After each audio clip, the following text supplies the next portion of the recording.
औरव ऋषि के एक पुत्री हुई जिसका नाम शमी था।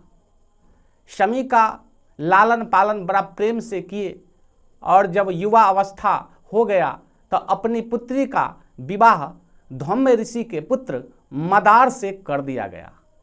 दोनों पति पत्नी जब बने तो बनने के बाद मदार बोले कि हे प्रिय, हमारी इच्छा है कि हम अपने गुरु से आशीर्वाद प्राप्त करें। दोनों पति पत्नी शौनक ऋषि के आश्रम पर जब पहुंचते हैं और उनका जब प्रणाम करते हैं तो वो आशीर्वाद देते हैं, और आशीर्वाद प्राप्त करने के बाद वहाँ से जब चलते हैं तो रास्ते में एक भिशुंडी जी ऋषि थे जो कि बड़े ही प्रसिद्ध ऋषि थे। तो सोचे कि क्यों ना इनसे भी आशीर्वाद प्राप्त कर लिया जाए। और भिशुंडी ऋषि जो थे भगवान गणेश का जो अनन्य भक्त थे, और उन्हीं के आशीर्वाद के कारण उनका मुख गजमुख हो गया था। और यह बात जो है पति पत्नी जो मंदार और शमी नहीं जानते थे कि इनका मुख गज का हो गया, हाथी का सूर के समान इनका मुख है। जब भुसुंडी जी के आश्रम में मंदार और शमी जब जाते हैं तो उनको देख करके भुसुंडी जी का मुख जो है गज का था, देख करके दोनों पति पत्नी काफ़ी हंसने लगते हैं। अब ऋषि को काफ़ी क्रोध आ गया और आने के बाद श्राप दे दिए कि तुम लोग शौनक ऋषि का शिष्य हो करके और तुमने हम पे हंसा है, इसलिए हम तुम्हें श्राप देते हैं कि तुम जड़ बन जा, वृक्ष बन जा। और उसी वक्त पति पत्नी दोनों जो है वृक्ष के रूप में परिणत हो गए।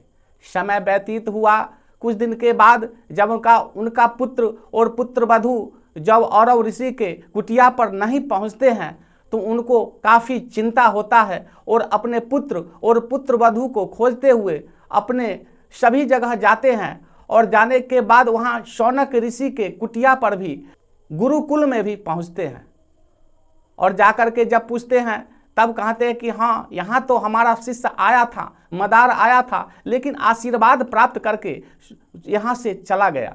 वहाँ से उनके पिता जब अपने पुत्र को खोजते हुए जब जाते हैं तो उनको पता चल जाता है कि भुसुंडी आश्रम में हमारा पुत्र और पुत्रवधू गया था। वहाँ जाने के बाद ऋषि से जब पूछते हैं तब कहते हैं कि हाँ, एक पति पत्नी जोड़ा जो है यहाँ आया और हमारे मुख को देख करके हंसने लगा। उसी वक्त हम उसको श्राप दे दिए और वह मदार के रूप में और शमी के रूप में परिणत हो गया। वह काफ़ी विलाप करते हैं, काफ़ी रोते हैं और कहते हैं हे ऋषि, हमारे पुत्र को श्राप से मुक्त कर दें। बोले ऐसा संभव नहीं है, आप भगवान गणेश का आराधना करें। उसी वक्त भगवान गणेश का आराधना करना शुरू कर देते हैं। गणेश जी प्रकट हो जाते हैं और होने के बाद अपना दुख जब बताते हैं तो गणेश जी सोचते हैं कि हमारा शिष्य जो है इसे श्राप दिया है, इसलिए मन ही मन सोचे कि मैं ऐसा तो नहीं कर सकता। तब भगवान गणेश कहते हैं कि हे ऋषि, आप चिंता न करें, आपका पुत्र शमी और मदार जो है संसार में भगवान शंकर और गणेश के जो है जब तक कोई भी भक्त उन पर नहीं चढ़ाएगा तब तक उसका पूजा पूर्ण नहीं होगा।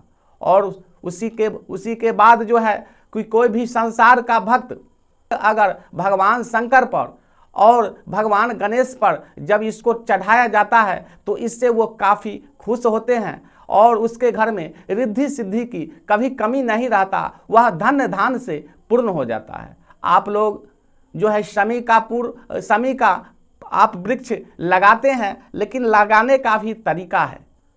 घर से बाहर आप जब निकलते हैं तो बाएं साइड में लगाना चाहिए और जहां आप वृक्ष को लगाते हैं वहाँ जो है आप प्रत्येक दिन कौरू का तेल से ही आप दीप दान करें